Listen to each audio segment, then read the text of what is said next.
Nyamantarambote Momandondi Botete Bridgetovento Achpokantin Boteke Asoaberoro Clamora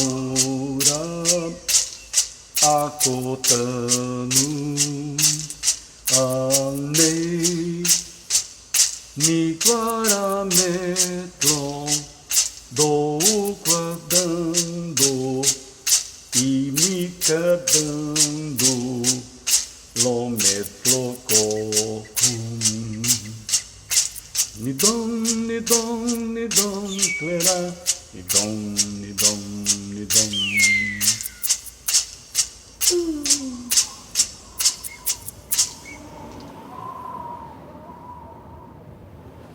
O artesanato ele veio para mim desde muito cedo, né?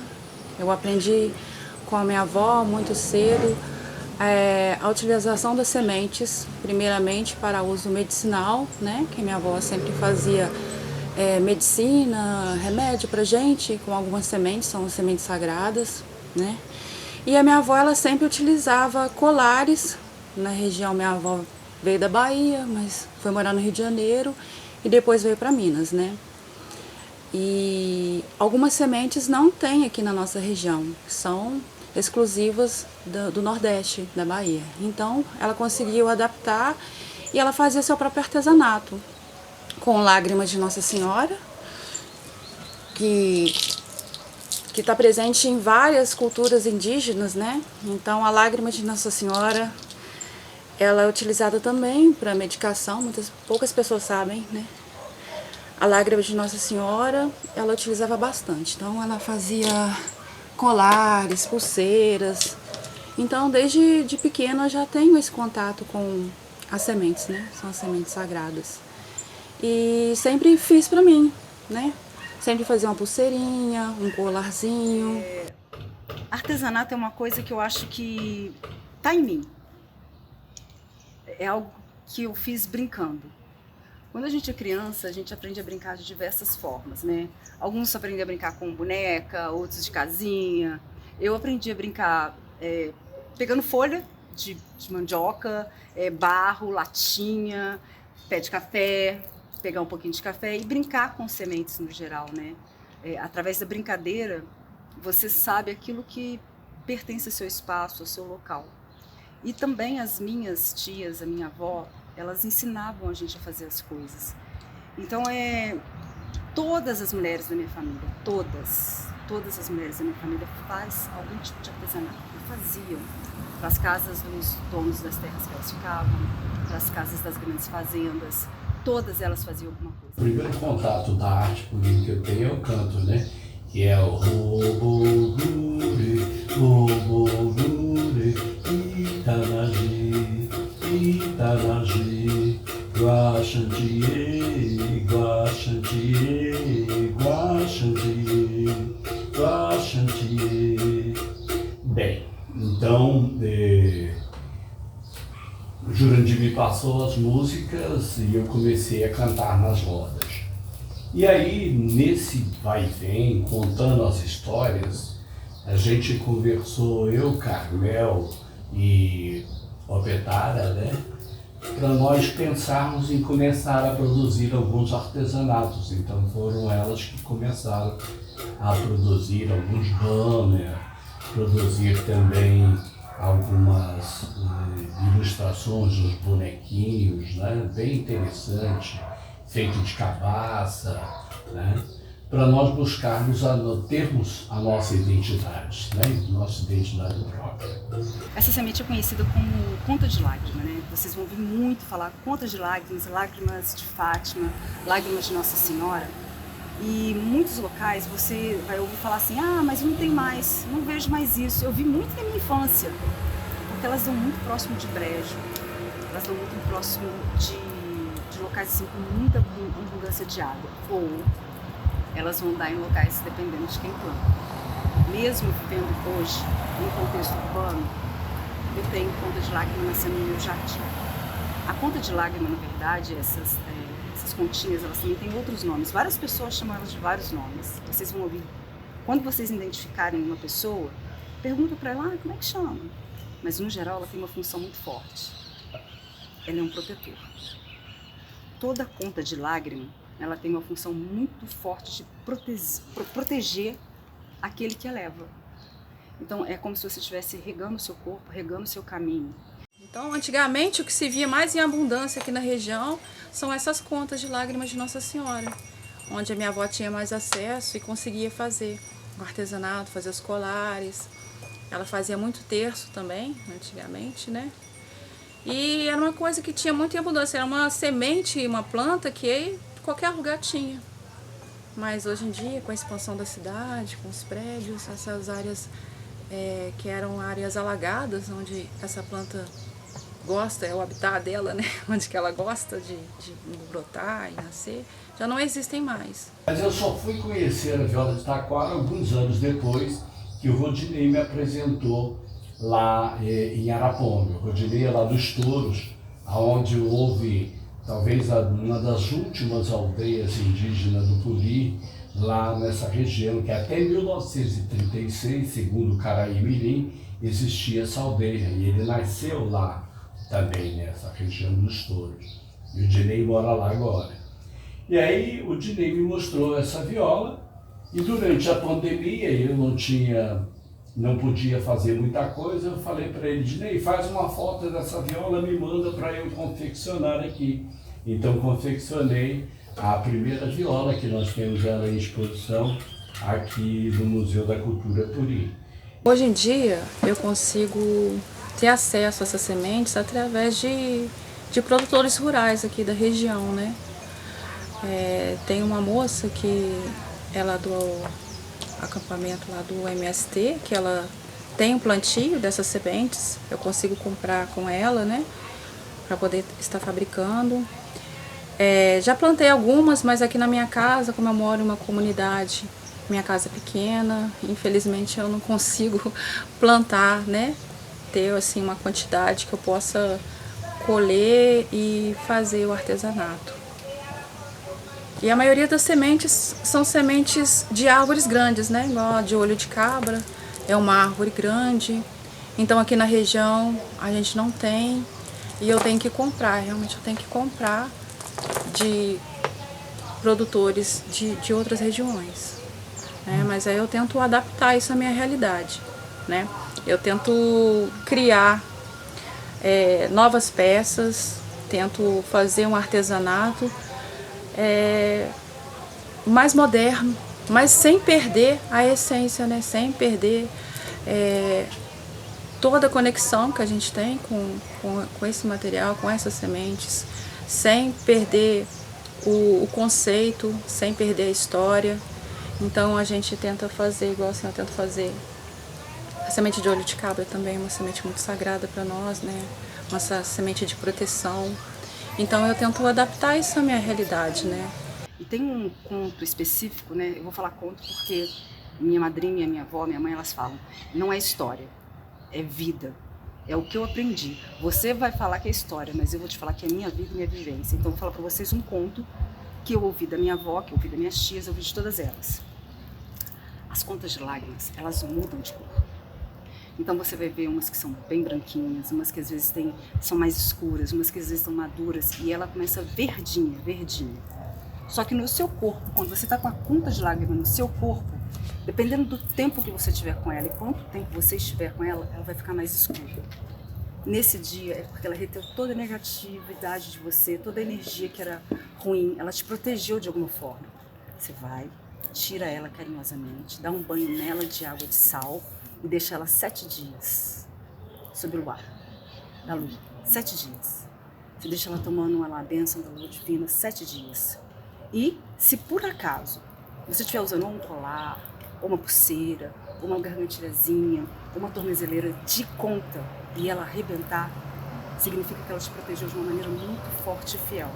Você vai pegar essas contas e vai deixar as águas levarem ela. Ou vai colocá-las num jardim, num local de terra que você conheça e que saiba que ela vai poder florir de uma maneira melhor.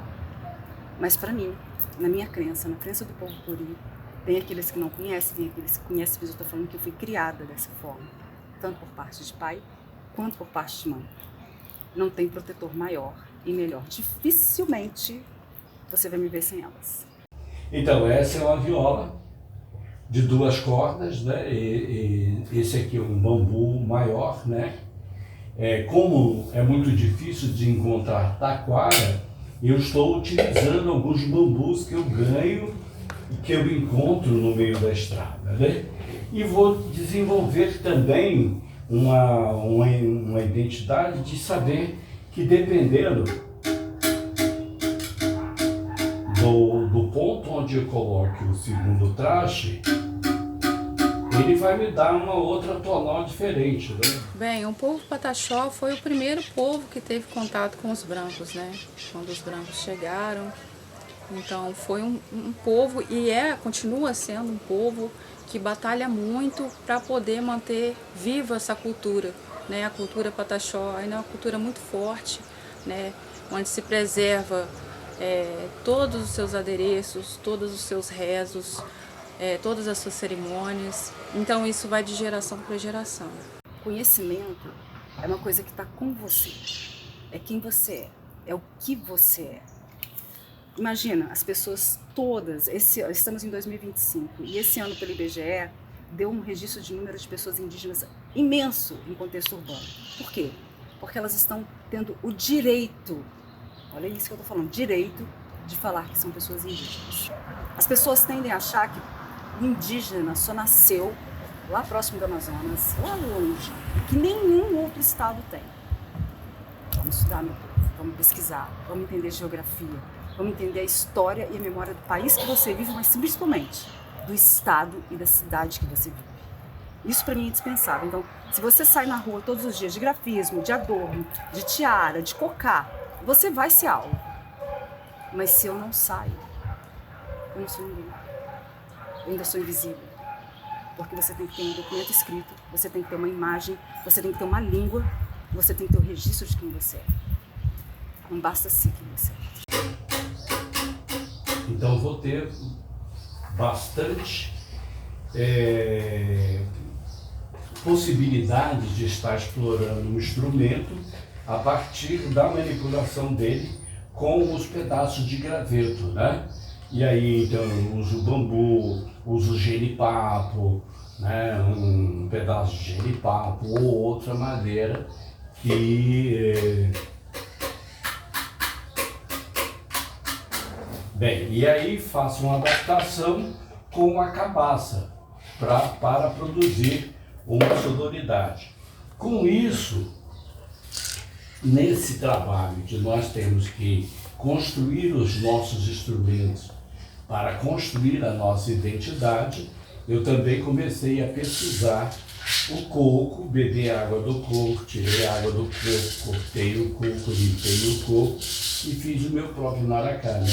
Que é assim, né?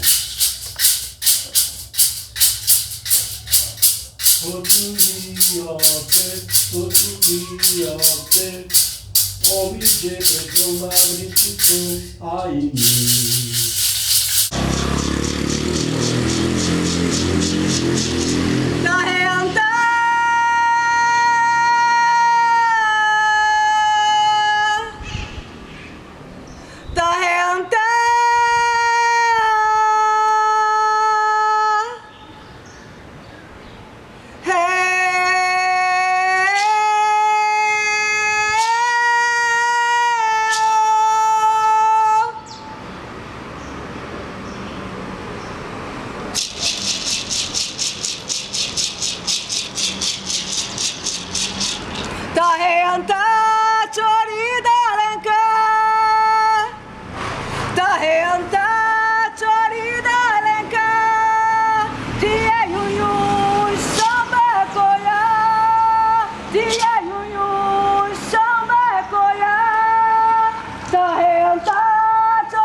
aqui em Juiz de Fora, aqui na região, a aceitação ainda é bem difícil, sabe?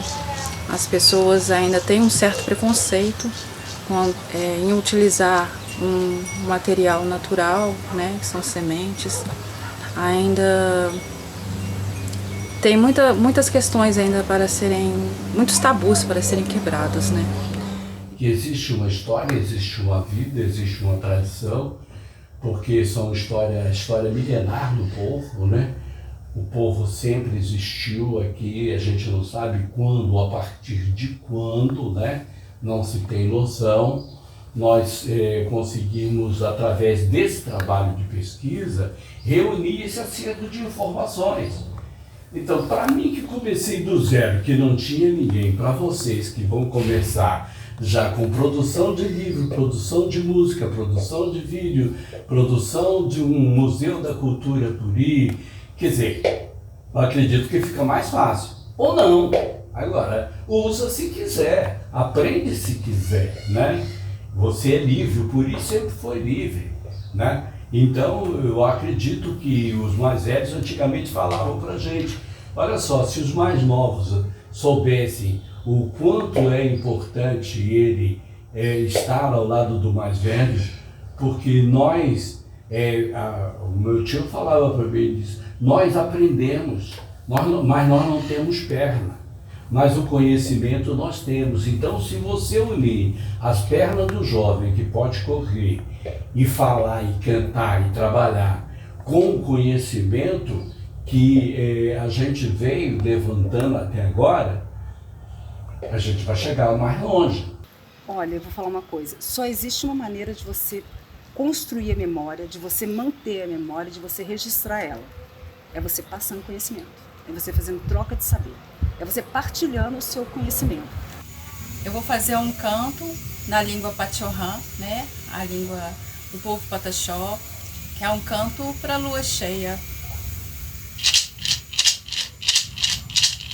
Ango cabe, ancho abe, ango cabe, ancho abe, ancho abe, ancho abe.